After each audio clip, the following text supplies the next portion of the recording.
C'est l'utilisation de l'euro qui s'effondre, pas l'utilisation du dollar.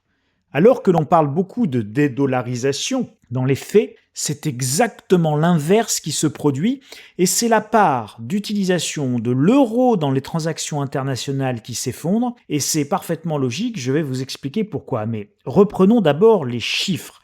Sans que personne n'y prête attention, c'est l'utilisation de l'euro qui s'est effondrée au cours des 9 derniers mois. Sa part dans les transactions est passée de 38% en janvier 2023 à seulement 23,2% en août, soit le niveau le plus bas depuis au moins 12 ans. On est passé en 9 mois de 38% à seulement 23% au niveau monétaire et international.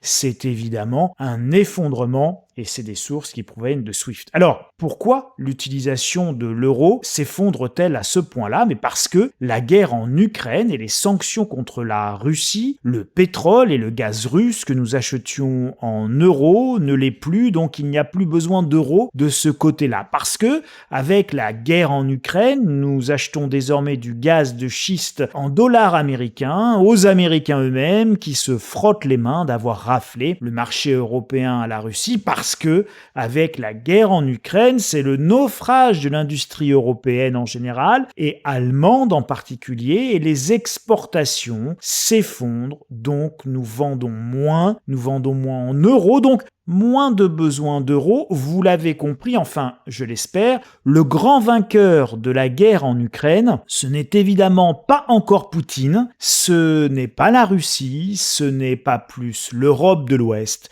ce sont bien les États-Unis d'Amérique et le roi dollar. Il est déjà trop tard, mais tout n'est pas perdu. Préparez-vous les amis.